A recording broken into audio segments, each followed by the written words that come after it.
अमरावतीत एकाच ईव्हीएमवरती 2 गटांची मांडणी आल्यामुळे उमेदवारांनी नाराजी व्यक्त केली आहे। अमरावतीमध्ये प्रत्येक वॉर्डामध्ये अ, ब, क, ड असे गट आहेत। चारही गटांसाठी स्वतंत्र ईव्हीएम असणं अपेक्षित आहे। मात्र निवडणूक आयोगाच्या आदेशानुसार एका गटामध्ये 16 पेक्षा कमी उमेदवार असतील तर ते एकाच ईव्हीएमवरती घेण्याचे आदेश आहेत। त्यामुळे मतदारांमध्ये गोंधळ निर्माण होऊ शकतो अशी भीती काही उमेदवारांनी व्यक्त केली आहे।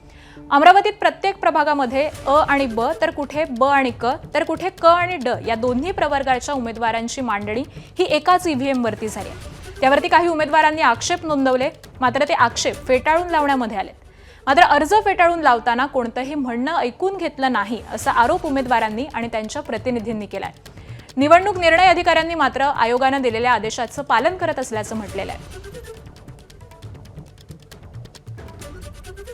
आम्हाला काही 2 दिवस अगोदर माहिती भेटली की प्रभाग क्रमांक 20 मध्ये ब आणि क या वर्गाचे जे उमेदवार आहे याची मांडणी एकाच ईव्हीएम बॅलेटवर केली आहे। 1 ते 4 पर्यंत ब गट। परिणाम काय?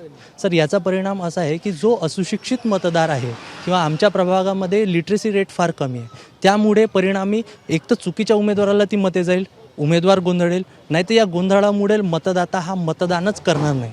मला पॉम्पलेट बॅनर छापासाठी टाईम मिळत नाही आहे, कारण की ते मला कन्फर्म नाही सांगत आहे की माझा बटन क्रमांक 4 आहे की काय, की ते सांगत आहे की एक उमेदवार आहे, त्यांची हायकोर्टामध्ये केस चालू आहे असं त्यांचं म्हणणं आहे।